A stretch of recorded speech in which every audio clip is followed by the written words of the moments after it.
Hi, I'm Mark from the Gently Grown Homestead, and today we are wrapping up our garlic and sod experiment.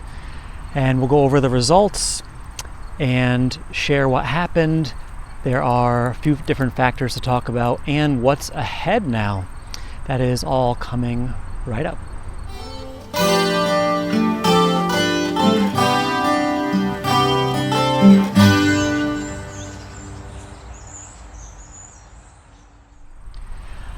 Alright, so if you have watched this channel, you might remember that I planted some garlic back in the fall directly in sod.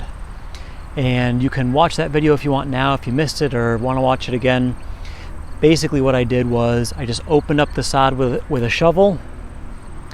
I inserted the garlic, I covered with wood chips. I did do a couple other things, like I did add some nutrients, I soaked the cloves, things like that, but the basic gist was garlic and sod and cover it with wood chips. The sod will die slowly, feed the soil, it'll protect it from extreme weather and temperature changes, and we will get beautiful garlic directly from the sod. How it worked out was a little more complicated. So for one, I have in the shot deliberately the tree that is right there. That is right next to the row of garlic. And I knew that this tree was here. My plan was to do something with it. You might be able to see that there's some reishi, not traditional reishi, a different variety, but there's some reishi mushrooms growing on the tree, so I was even more hesitant to get rid of it. Those are just growing wild on an old apple tree on my property, and it seemed like I might want to try to hold on to the tree, I guess.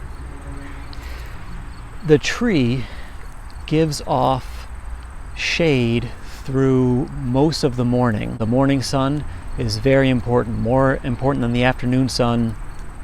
Things that grow pretty much need the morning sun, if nothing else. This tree is on the east side of my property where the sun rises. So, the first half or so of this row was covered in shade every morning, and that definitely affected the yields.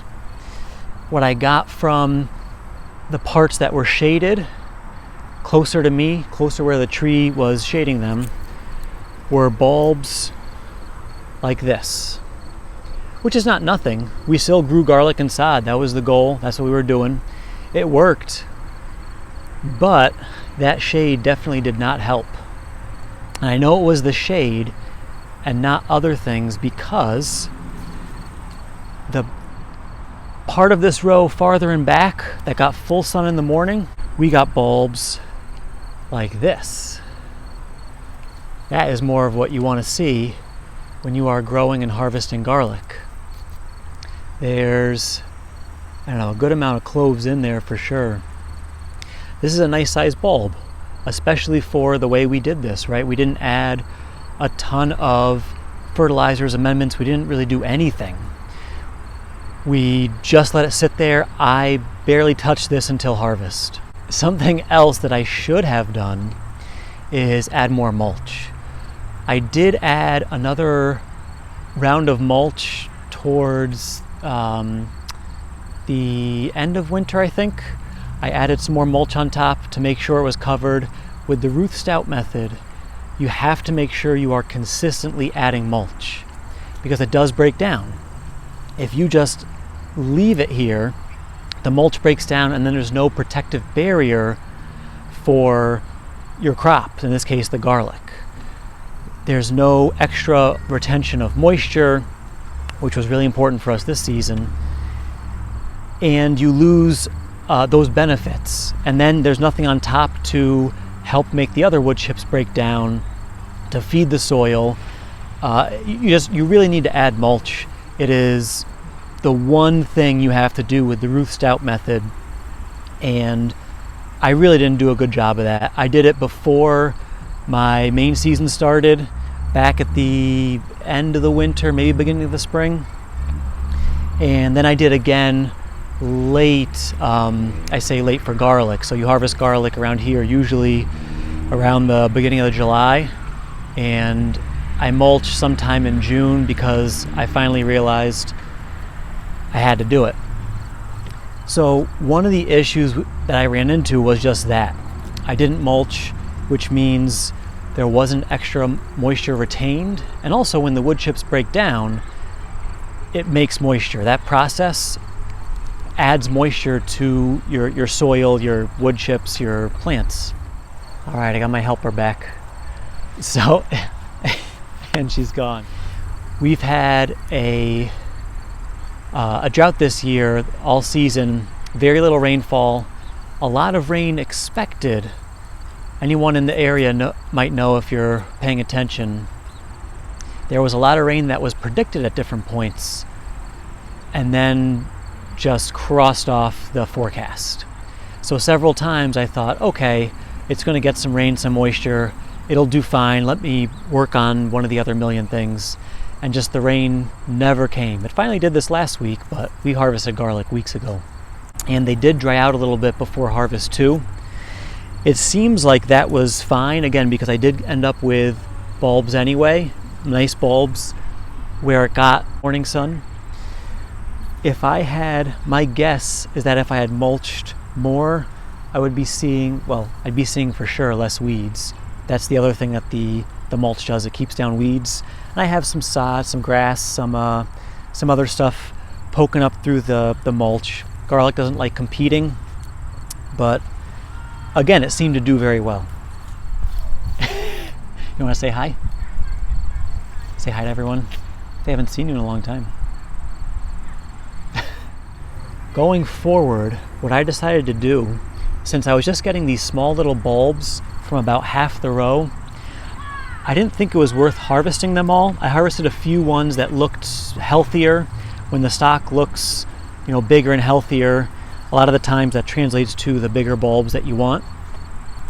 I got some of those out, and I left the smaller stalks, the smaller bulbs in. And this is now going to be a row of perennial garlic. So what that means is every year now I can get garlic without having to replant.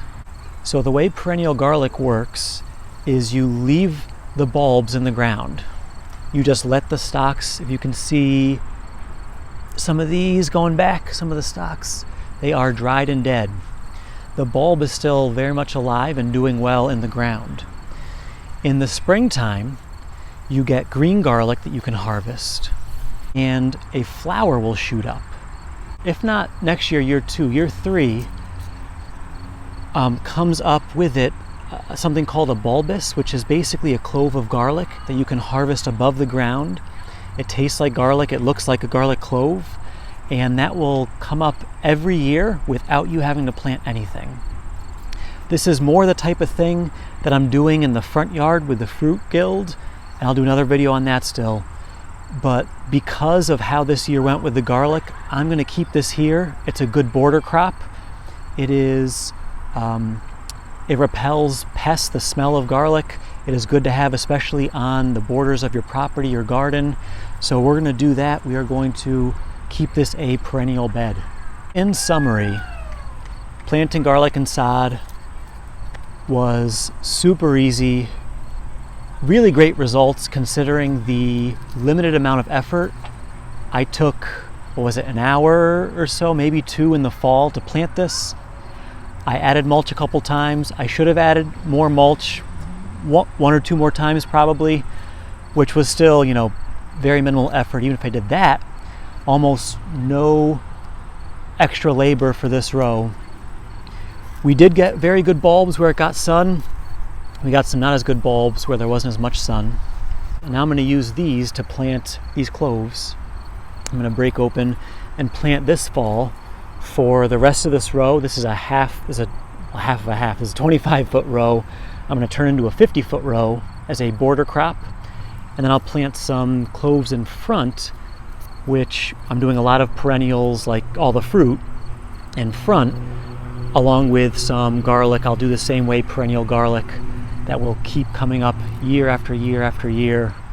One thing very important, if you are going to do this, you cannot collect the garlic scapes, which are the curly little stalks that come up sometime right before, a little before harvest.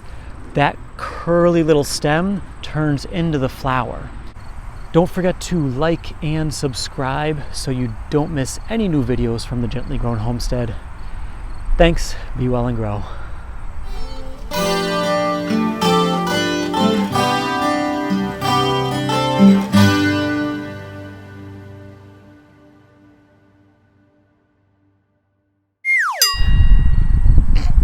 You gonna say hi? You gonna say hi? Yeah, you're on camera.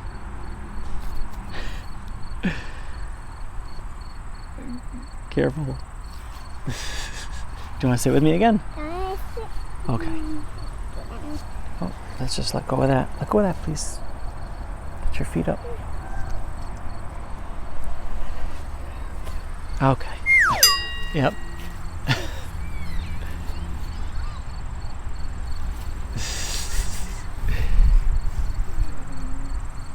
We're doing a video. You're gonna help me, Ava? You gonna help me with the video? Do you want to sit with me? Want to sit with me? Okay. Bigger bulbs or bigger cloves from bigger bulbs grow bigger bulbs. You can follow that. Cloves from bigger bulbs get you bigger bulbs. Got the helper. So make sure.